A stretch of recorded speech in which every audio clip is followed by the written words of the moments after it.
안나. 안나는 예수를 그리스도라고 선포한 최초의 여인입니다. 아기 예수가 태어난 지 8일 만에 마리아는 그에게 할례를 받게 하고 40일이 지난 후엔 모세의 율법대로 첫 아들을 거룩하게 하나님 앞에 바치기 위해 예루살렘 성전으로 데리고 올라갑니다. 율법과 하나님의 진리를 몸소 실천하여 가르치시는 예수님의 원칙을 아기 때부터 어머니를 통해 보여주심을 볼 수 있는 장면입니다. 이때 마리아가 제물로 바친 것은 비둘기 한 쌍이었습니다. 빈약하기 짝이 없는 제물이었습니다. 따라서 시골 여인 마리아가 초라한 제물로 드리는 제사는 별 볼 일 없을 거로 인간의 눈에 비쳤는지는 모릅니다. 그렇지만 아기 예수가 하나님께 성별되는 이 거룩한 순간을 일평생 기다려온 한 제사장이 있었으니 그가 곧 시므온입니다. 시므온은 의롭고 경건하며 성령으로 충만한 하나님의 종으로서 그의 생전에 이스라엘의 희망인 구세주의 출현을 보리라는 예수의 음성을 듣고 있었습니다. 그러길래 시므온은 마리아가 아기 예수를 품에 안고 성전에 들어오는 순간 그가 받아안고 죽기 전에 그리스도를 보게 된 감격으로 인해 하나님께 감사와 찬송을 드립니다. 그리고 아기 예수가 이방을 비추는 빛이요 주의 백성 이스라엘의 영광으로서 이방인과 유대인을 구별하지 않고 온 인류를 구원할 메시아임을 선포합니다. 성령께서 눈을 뜨게 해주심으로 아기 예수를 하나님의 아들로 알아본 시므온이 성령의 지시로 그리스도의 사명을 세상에 알린 의미 깊은 순간이었습니다. 제사장 시므온이 일평생 기다려온 구세주를 만나며 영접하는 환희와 감격 속에 여호와를 찬양하는 광경을 벅찬 기쁨으로 안고 바라보는 또 한 사람이 있었으니 여선지자 안나가 바로 그녀입니다. 안나는 하나님을 두려워하는 경건한 집안에 태어난 여인으로 결혼 7년 만에 남편을 잃어버리는 부혼을 당했습니다. 당시 남편이 없는 여인들은 온갖 멸시와 차별 대우를 받아야 했기에 홀로 살아간다는 것은 너무나 힘들고 어려운 일이었습니다. 그러나 안나는 하나님께 자신을 맡기고 성전을 떠나지 아니하고 주야로 금식하고 기도하며 여호와를 섬기며 살아온 믿음의 여인이었습니다. 참 과부로서 의로운 자는 하나님께 소망을 두어 주야로 하나님 간구와 기도로 한다는 성경의 가르침을 한평생 실천하며 살아온 의로운 여인이 안나였던 것입니다. 그러기에 그녀는 시몬이 아기 예수를 마리아의 품으로부터 받아안고 메시아 주심을 하나님께 감사하며 찬양하는 모습을 이상하게 생각하지 않고 그녀도 예수를 그리스도로 알아보고 그가 만왕의 왕으로 오신 분이심을 세상에 공포한 최초의 여인이 되는 영광과 축복을 누릴 수 있었던 것입니다. 당시 로마 제국은 모든 길을 로마로 통한다는 말처럼 세계 모든 나라들이 그 막강한 권력 앞에 무릎 꿇는 위세를 자랑하고 있습니다. 정치, 경제, 문화, 예술, 학문, 군사력에 있어서 로마 제국에 대적할 군사가 없기 때문입니다. 로마의 지배하에서 세상을 변화시킬 구세주의 출현을 꿈꾸고 동경하는 것은 반국가적이며 망상으로 여겨지던 시대가 예수께서 탄생하신 때였던 것입니다. 그런 시대적 상황 속에서 청상 과부가 된 안나가 장차 오실 메시아의 인생의 소망을 두고 여호와만 앙망하고 섬기며 84세가 되도록 기쁨 속에 살았으니 그녀는 실로 확고한 믿음 위에 서서 불굴의 인으로서 인생의 경주를 달리던 장한 여인임에 틀림없습니다. 그런 정금 같은 믿음의 소유자 안나에게 하나님께서 여인으로서 최초로 예수를 구주로 영접하고 그리스도로 선포할 수 있는 특권을 허락한 것은 당연한 일입니다. 맏아들을 하나님께 성별하는 제사를 마친 마리아와 요셉이 아기 예수를 안고 조용히 성전을 떠날 때 안나는 너무도 인간을 사랑하였기에 독생자를 주신 하나님께 감사하며 예수께서 눈물 없이 갈 수 없는 십자가의 길을 끝까지 가시게 해달라고 기도했던 것입니다. 안나가 예수님이 장성하여 천국 복음을 전파하며 먹자 없는 양떼처럼 방황하는 인간들을 향해 보여주신 사랑과 자비와 행하신 크신 능력들을 듣지도 보지도 못하고 세상을 떠났음을 자명한 일입니다. 그러나 그녀가 하늘 보좌를 버리고 낮고 천한 인간이 되어 좁은 길을 걸어가실 예수를 위해 눈물의 강구를 계속하다 하나님의 부르심을 받았음에는 의심의 여지가 없습니다. 인간적인 측면에서 생각하면 안나의 생은 참으로 불행한 것이었습니다. 꽃다운 청춘의 남편과 사별하고 의로움 속에서 사회의 냉대와 이웃의 무관심 속에서 살아야 했던 한많은 인생이었으니 말입니다. 그러나 성경은 그녀의 삶이 결코 비참한 것이 아니라 하나님을 섬기며 찬 소망 가운데 사한 보람되고 축복된 것으로 묘사하고 있습니다.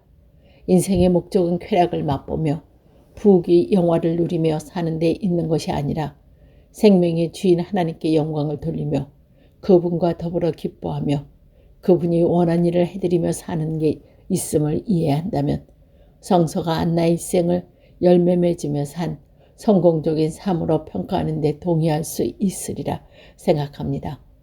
고독과 슬픔과 고통 속에서 하나님의 약속을 믿고 소망 가운데 살다 구세주를 만나는 기쁨과 영광을 누리고 생을 마감한 안나의 일생은 시대적 요구를 충족하며 하나님의 뜻을 이루어드리는 복된 것이었습니다. 베드로의 장모, 믿는 자의 삶의 이정표를 세운 여인입니다. 신약 성경에 나오는 인물 중 예수님 다음으로 잘 알려진 사람이 베드로라고 말하고 이를 제기할 사람이 별로 없는 줄 압니다. 나를 따르라는 예수님의 부름에 순종하여 모든 것을 버리고 고기 잡는 어부에서 잊어버린 영혼을 찾아 나서는 주님의 제자가 된 후 누구보다도 열정적으로 주님을 사랑하고 섬기며 죽기까지 충성한 사람이 베드로이기 때문입니다. 실로 베드로는 예수님의 대변으로서 그리고 12제자의 수석으로서 앞장서 주님을 따르고 받던 귀한 사도였습니다. 급한 성격 때문에 실수도 많이 했고 어떤 일이 있어도 주님을 떠나지 않겠다고 맹세를 쳐버리고 예수님을 3번씩이나 부인하는 부끄러운 죄를 짓기도 했지만 주는 그리스도시요 살아계신 하나님의 아들이라 외칠 수 있는 용기와 믿음을 지녔던 사람이 베드로였기 때문입니다. 그러길래 예수께서 목숨을 건 그의 신앙 고백 위에 주의 몸된 교회를 세우셨고 내 양을 치라고 명령하심으로 그에게 복음 전선의 야전, 사령관직을 맡겨진 것입니다. 기독교의 사처럼 이처럼 중대한 위치를 차지하는 베드로의 출생과 성장 과정에 관해 신약 선서는 거의 침묵화가 있습니다.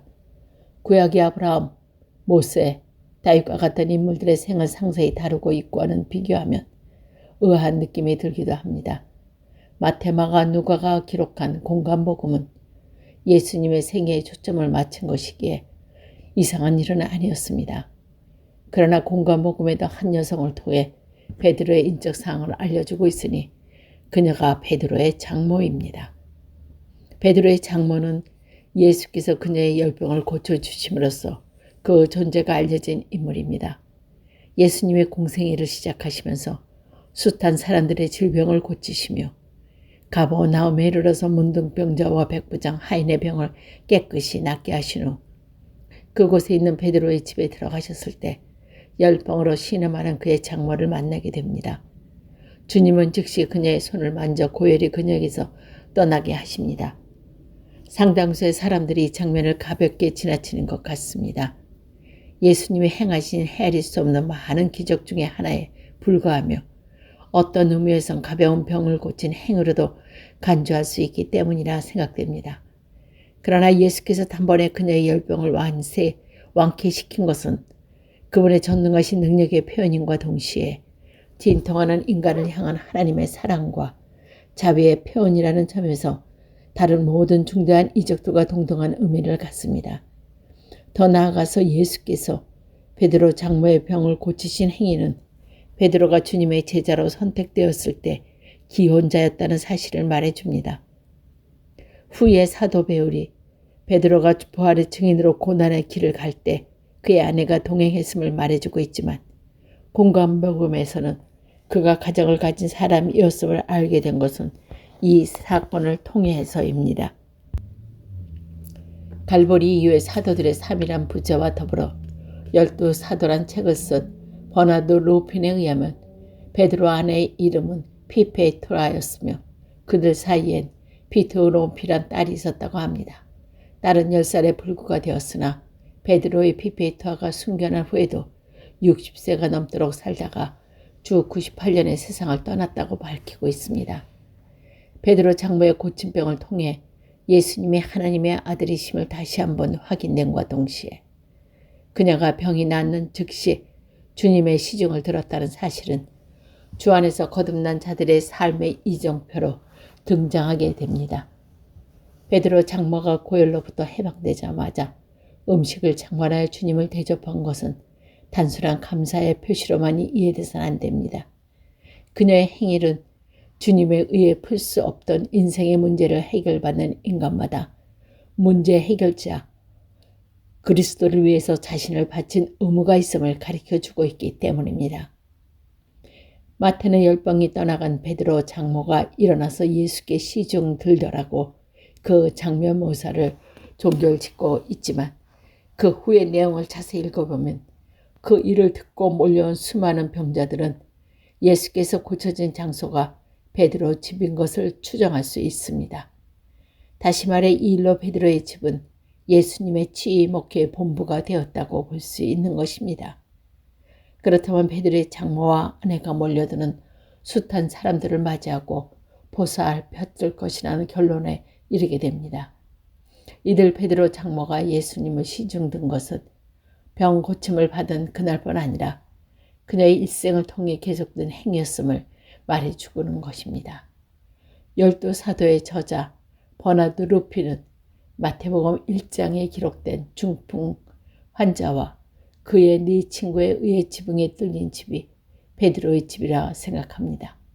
그의 판단이 옳다고 베드로 장모가 예수님 의롭게 생각한 후 베드로의 집을 떠나 가버나움 교회가 되었고 베드로 장모는 이름도 없이 빚도 없이 주님의 몸된 교회를 섬기며 자신을 희생한 충성된 주님의 종이었다는 결론에 도달하게 됩니다.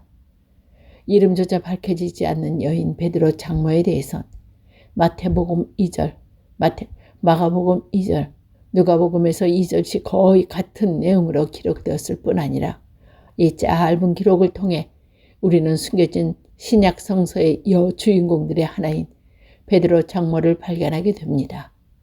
베드로 장모는 철저히 숨겨졌으나 가장 헌신적으로 주님을 섬긴 여인 중에 하나로 기록되어야 할 인물이라고 믿습니다.